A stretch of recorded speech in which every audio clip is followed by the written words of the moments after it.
1011। তবে বর্তমান ডিজিটাল ডিভাইসে চিহ্নযুক্ত সংখ্যাকে প্রকাশ করার জন্য টুস কমপ্লিমেন্ট পদ্ধতি ব্যবহার করা হয়।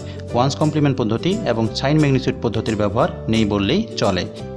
এই সারণীতে পজিটিভ সংখ্যা এবং নেগেটিভ সংখ্যার জন্য সাইন ম্যাগনিটিউড পদ্ধতিতে, ওয়ান্স কমপ্লিমেন্ট পদ্ধতিতে এবং টুস কমপ্লিমেন্ট পদ্ধতিতে মান কত হয় তা দেখানো হয়েছে। এখানে +0কে প্রকাশ করার জন্য আমরা প্লাসের জন্য চিহ্ন বিট হিসেবে 0 ব্যবহার করব এবং 0-র 3 বিটের বাইনারি 000 ইউজ করেছি।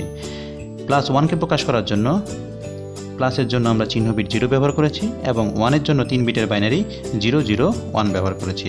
অপরদিকে +7কে সাইন ম্যাগনিটিউড পদ্ধতিতে প্রকাশ করার জন্য প্লাস চিহ্নের জন্য আমরা 0 ব্যবহার করেছি এবং 7-এর জন্য 7-এর বাইনারি 111 ব্যবহার করা হয়েছে।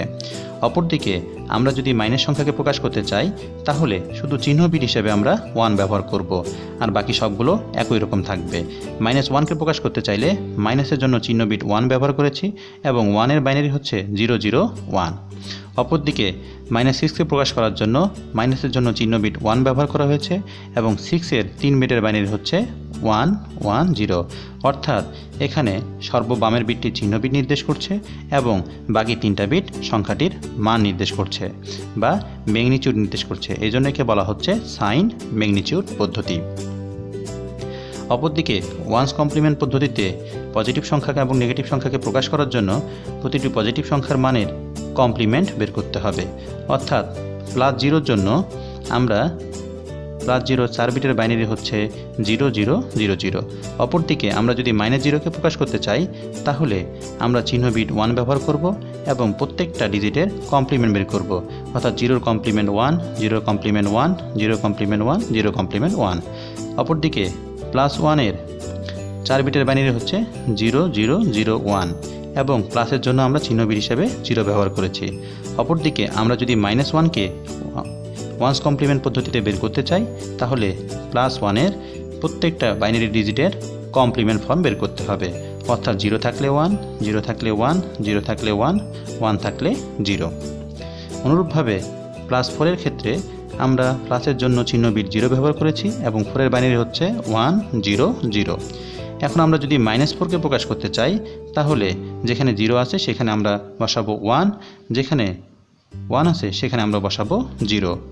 তাহলে +4 হচ্ছে 0100 এবং -4 হচ্ছে 1011, -4 হচ্ছে 1011। এভাবে আমরা প্রতিটি পজিটিভ সংখ্যা এবং নেগেটিভ সংখ্যার মান বের করতে পারি।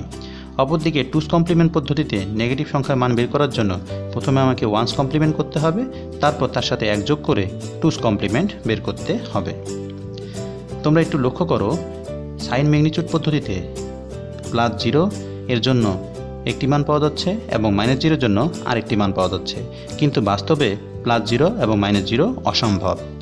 অপরদিকে ওয়ান্স কমপ্লিমেন্ট পদ্ধতিতেও +0-এর জন্য একরকম মান পাওয়া যাচ্ছে, -0-এর জন্য আরেক রকম পাওয়া যাচ্ছে, যা বাস্তবে অসম্ভব। কিন্তু টুস কমপ্লিমেন্ট পদ্ধতিতে +0-এর জন্য 0000 পাওয়া যায় এবং -0-এর জন্য 0000 পাওয়া যায়।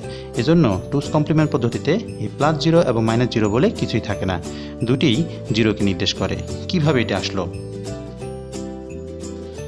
আমরা জানি +0কে প্রকাশ করার জন্য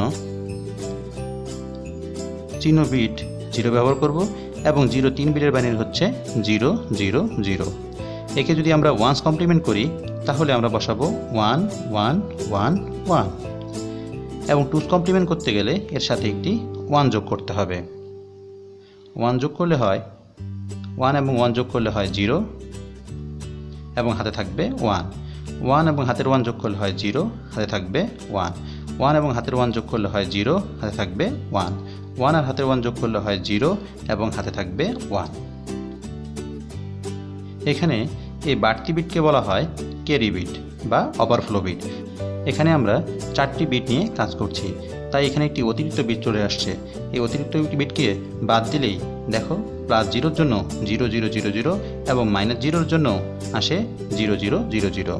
তাই +0 এবং -0 বলে কিছুই থাকে না, দুটি একই রকম মান নির্দেশ করে। অতএব টুস কমপ্লিমেন্ট পদ্ধতিতে +0 এবং -0 সমস্যার সমাধান হয়। অপরদিকে সাইন ম্যাগনিটিউড পদ্ধতিতে +0 জন্য আলাদা মান পাওয়া যায়, -0 জন্য আলাদা মান। ওয়ান্স কমপ্লিমেন্ট পদ্ধতিতেও +0 জন্য আলাদা মান পাওয়া যায়, -0 জন্য আলাদা মান পাওয়া যায়। এছাড়াও আরও অনেক রকম সমস্যা রয়েছে। এজন্য বর্তমানে ডিজিটাল ডিভাইসে আমরা টুস কমপ্লিমেন্ট পদ্ধতি ব্যবহার করে সকল গাণিতিক হিসাব নিকাশ করে থাকব। সাইন ম্যাগনিটিউড পদ্ধতিতে আমরা যদি +5 এবং -5 এর মানকে যোগ করি তাহলে দেখা যাক কত আসে। +5 এর বাইনারি হচ্ছে 0 1 0 1, অপরদিকে -5 এর মান হচ্ছে 1 1 0 1। 1 1 যোগ করলে হয় 0, হাতে থাকে 1। 1 1 যোগ করলে হয় 0, হাতে থাকে 1। 1 আর হাতের 1 যোগ করলে হয় 0 এবং হাতে থাকে 1। এই বিটকে বলা হচ্ছে অতিরিক্ত বিট বা ওভারফ্লো বিট। এখন এই 4টি বিটের ডেসিমাল মান হচ্ছে 2। কিন্তু আমরা জানি +5 এবং -5কে যোগ করলে এর মান দাঁড়ায় 0, কিন্তু এখানে পাওয়া যাচ্ছে 2। তাই সাইন্ড ম্যাগনিটিউড পদ্ধতিতে কিছু সমস্যা রয়েছে। অপরদিকে ওয়ান্স কমপ্লিমেন্ট পদ্ধতিতে আমরা যদি +5 এবং -5কে যোগ করি তাহলে কত দাঁড়ায়? +5 এর বাইনারি মান হচ্ছে 0 1 0 1 এবং -5 এর বাইনারি মান হচ্ছে 1 0 1 0। যোগ করলে দাঁড়ায় 1 1 1 1। এর অর্থ হচ্ছে -0, অর্থাৎ এখানে কখনো আসবে +0, কখনো আসবে -0। এটাও একটি সমস্যা। কিন্তু টুস কমপ্লিমেন্ট পদ্ধতিতে আমরা যদি +5 এবং -5কে যোগ করি তাহলে কত দাঁড়ায়? টুস কমপ্লিমেন্ট পদ্ধতিতে +5 এর বাইনারি মান হচ্ছে 0 1 0 1 এবং -5 এর বাইনারি মান হচ্ছে 1 0 1 1। 1 1 যোগ করলে হয় 0, হাতে থাকে 1। আবার 1 এবং হাতের 1 যোগ করলে হয় 0, হাতে থাকে 1। 1 এবং 1 যোগ করলে হয় 0, হাতে থাকে 1। 1 1 যোগ করলে হয় 0, হাতে থাকে 1। এটিকে বলা হয় ওভারফ্লো বিট বা ক্যারি বিট। এটিকে বাদ দিলে আমরা পাচ্ছি 0 0 0 0, যা নির্দেশ করছে 0কে। অর্থাৎ এখানে +0 এবং -0 বলে আলাদা কোনো কিছু আসছে না। এজন্য বর্তমান ডিজিটাল ডিভাইসে টুস কমপ্লিমেন্ট পদ্ধতিতেই পজিটিভ সংখ্যা এবং নেগেটিভ সংখ্যাকে প্রকাশ করা হয়ে থাকে। এখন তোমাদের মনে প্রশ্ন থাকতে পারে, টুস কমপ্লিমেন্ট করার জন্য আমরা কেন আগে ওয়ান্স কমপ্লিমেন্ট করব এবং তার সাথে 1 যোগ করব? পরবর্তী ভিডিওতে আমরা এ সম্পর্কে বিস্তারিত আলোচনা করব। সে পর্যন্ত সবাই ভালো থাকো।